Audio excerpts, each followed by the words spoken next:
Hello everyone, how are you? Welcome back to my channel. Semoga hari kalian menyenangkan. Ketika kita ditugaskan untuk study tour ke museum, biasanya kita diminta untuk membuat laporan. Untuk menyampaikan informasi tertulis apa yang kita amati dan pelajari di museum tersebut. Kira-kira seperti apa ya jenis dan format penulisan laporan kunjungan kita tadi? Kita akan mempelajarinya di video kali ini. So, in this video, we are going to learn about report text. What is definition of a report text? A report text states facts rather than providing theoretical or personal interpretation. Report text dapat diartikan sebagai teks yang menyatakan fakta, bukan memberikan sudut pandang, teoritis, atau pendapat pribadi kita. In writing report text, you don't need to add any opinion, stuff, or feeling. Dalam menulis report text, kita tidak perlu menambahkan pendapat, pikiran, atau perasaan kita.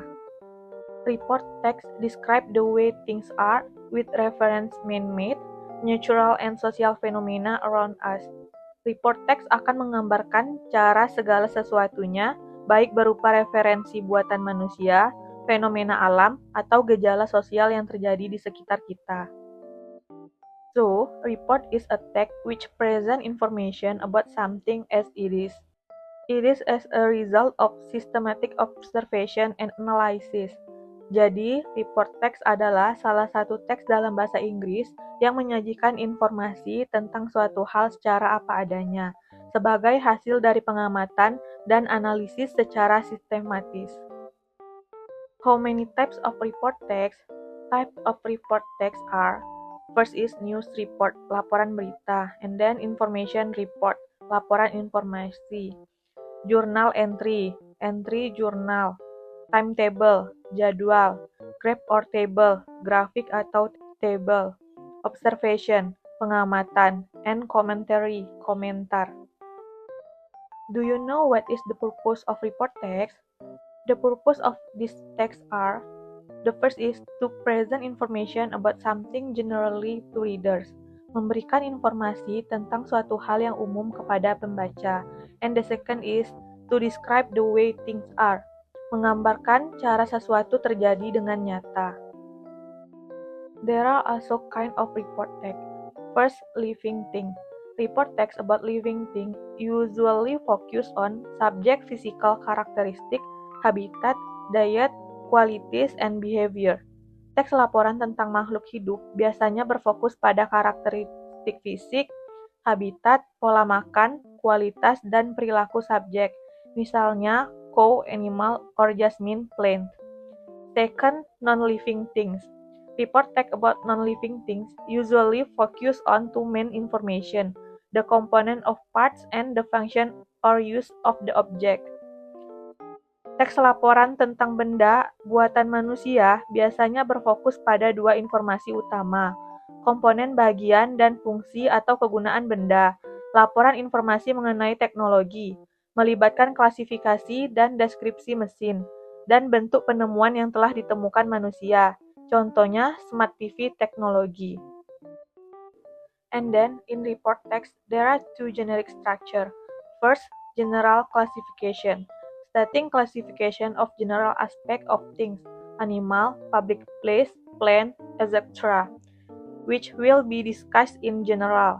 Menyatakan klasifikasi umum suatu hal tentang hewan, tempat umum, tanaman, dan lain-lain. Second, description, tells what the phenomenon under discussion, in terms of parts, qualities, habits, or behaviors.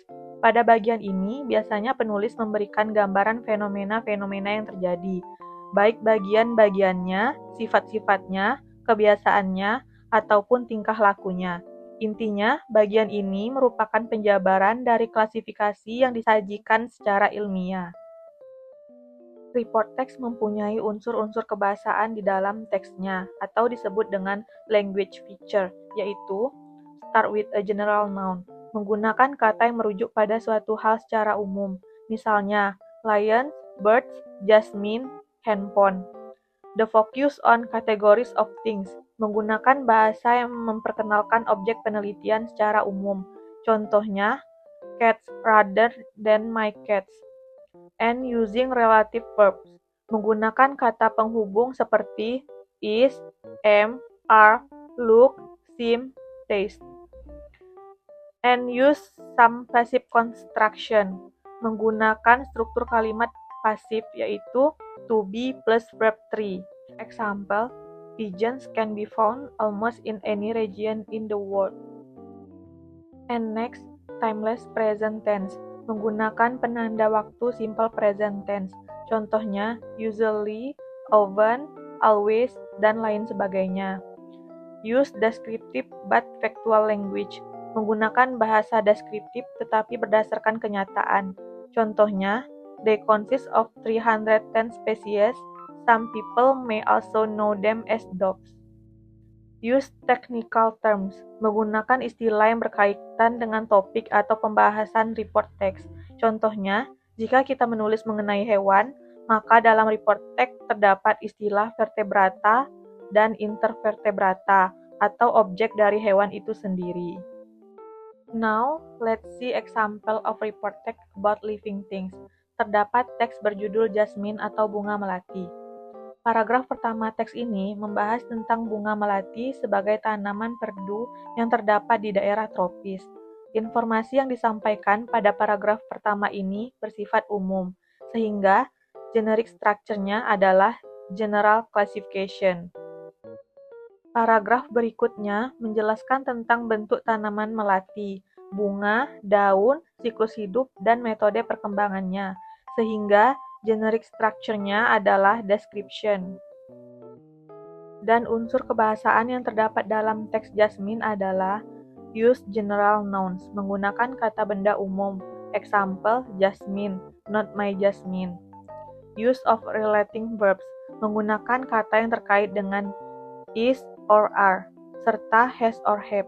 Example, Jasmine is an evergreen semi-vining shrub native to tropical areas of Southeast Asia, Africa, and Australia. Use of an action verb, to describe behavior, menggunakan kata aksi yang mendeskripsikan sifat. The jasmine flower release its fragrance at night after the sun has set, and especially when the moon is waxing toward fullness. Thus, it is associated with soothing, peaceful nighttime moods. Release is action verb. Use simple present. Pruning also have kept an abundance of flower, since flowers are produced on new wood. It grows in full sun to partial shades. Help keeps is verb 1. Use passive voice. Cuttings are planted in trees in pots within 4 weeks. Planted is verb 3. And then example of report text about non-living things. Terdapat teks yang membahas tentang smart TV. Paragraf pertamanya menjelaskan tentang definisi secara umum berupa perangkat dengan cara kerja smart TV, sehingga paragraf ini termasuk ke dalam general classification. Paragraf selanjutnya menginformasikan tentang sistem perangkat smart TV, jenis-jenis perangkat koneksi yang dapat terhubung dengan smart TV, dan fasilitas yang bisa didapatkan dari smart TV. Paragraf kedua hingga keempat ini merupakan bagian description, sedangkan paragraf terakhir merupakan conclusion yang menegaskan realita dan dampak dari smart TV. Dan unsur kebahasaan yang terdapat dalam teks smart TV adalah use general noun. Example, smart TV, not my smart TV. Use of relating verb. Example, smart TV are digital television that are essentially an internet-connected, storage-aware computer specialized for entertainment. Use simple present, subject plus verb 1, or verb 1 plus s or es. Smart TV apps allow connection to websites like YouTube and Netflix, and social media sites such as Facebook and Twitter. Allow is verb 1. Generally written in third person. Pada umumnya ditulis dengan orang ketiga. Smart TVs have been around for years. But this day, they are a lot smarter than could have seemed possible when they first appeared. They is third person. Nah, sampai di sini bisa dipahami ya? To get understanding, let's discuss this exercise. Look at this text for question number 1, 2, and 3. Question number 1. A USB port is a standard cable connection interface for personal computers and consumer electronic device. The underlined words means A. A meeting connected by the internet. B. A direct meeting between computers and users. C. A collaboration between human and device. D. A connection between two electronic equipment. E. An interconnection among many computers. Soal ini meminta kita menentukan makna dari kata interface. Dalam konteks pembahasan USB, interface artinya terhubung antar muka. Dalam pembahasan USB ini, bisa kita artikan dengan terhubung langsung antar manusia dan perangkat. A collaboration between human and device. The correct answer is C. A collaboration between human and device. Question number 2. Which of the following are facts about a USB port? It is A. A wireless equipment. B. Connected without wire. C. Used to link network. D. A long-distance connector, a very long cable to connect. E. Used to copy files between devices. Soal ini meminta kita menentukan pernyataan yang benar tentang USB port. Untuk menjawabnya, kita cocokkan pernyataan pada soal dengan teks. Kita mulai dengan opsi jawaban terakhir. E. Use copy files between devices.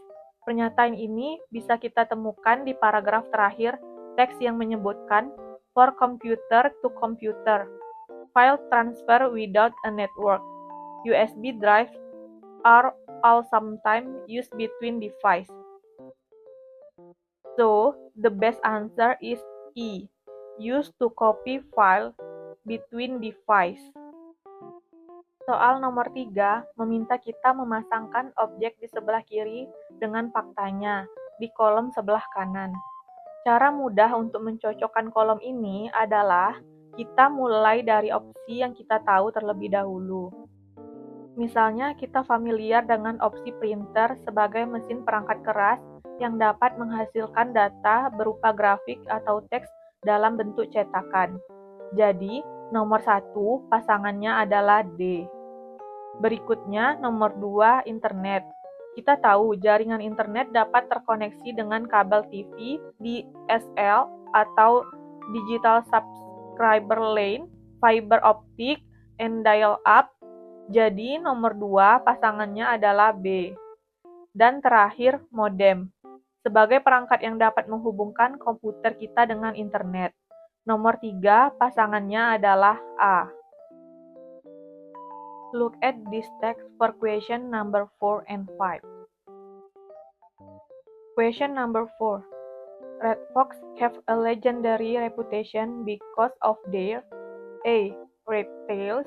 B. Home habitat. C. Solitary hunting method. D. Cunning and intelligence. E. Balance and communication. Soal ini menanyakan penyebab rubah merah memiliki reputasi legendaris. Bisa kita lihat kata kunci legendary reputation pada paragraf pertama teks yang menyebutkan bahwa rubah merah mendapatkan reputasi legendaris untuk kecerdasan dan kelicikannya, intelligence and cunning. So, the correct answer is D, cunning and intelligence. The next question. Based on the text above, what can we learn about a red fox? More than one answer. A. They are clever animals. B. Their tail has some uses. C. They are herbivores. D. They are solitary animals. E. They cannot live in human environment. Soal ini menanyakan apa yang bisa kita pelajari dari rubah merah. Nah, berdasarkan teks, sifat positif yang dimiliki rubah selain cerdas adalah berjuang secara mandiri. They are clever and solitary animals. So, the best answer is A and D. A. They are clever animals, and D. They are solitary animals. Nah, sampai di sini bisa dipahami ya. Oke, that's all my explanation about report text. Semoga video ini bermanfaat. Don't forget to keep learning. See you in the next video. Have a nice day. Bye-bye.